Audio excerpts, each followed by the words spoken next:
Vracím se domů nad ránem, kvalitní albou omámen. Vedle mě zrací Adámek, já podám mu píva čmánek. Pro všechny jasný poselství, tomu se říká pijáctví. Wow, mám 1000 dotazů, proč bolest v ruce mám? Jsem činitel rozkazů, tu výmluvu já mám.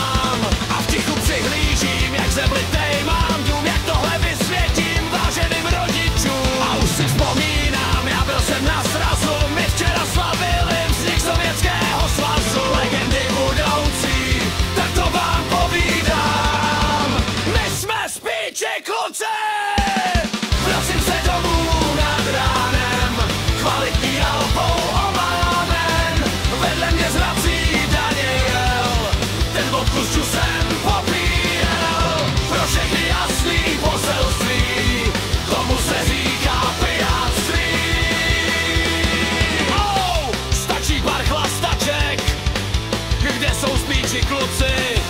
A hned započínáš s nimi revoluci. Kanguje Adámek, talíky žbepánek, těhle si po kalmě zajzle maj románek. No jako třeba teď mám 1000 obrázek, proč tu uctívají Adolfův obrázek? Jistota jediná, včera jsme slavili narozdky Lenina. Vracím se domů nad ránem, kvalitní albou omámen. Vedle mě zrací nějakej pán, v Romově si vždy vítán. Pro všechny jasný poselství, tomu se říká pijáctví.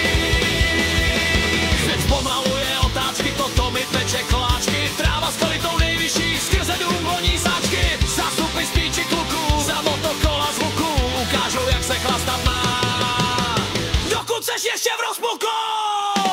Tak jsme se tu všichni sešli, co myslíte starší? Na to lze říct než tak, kdy dáme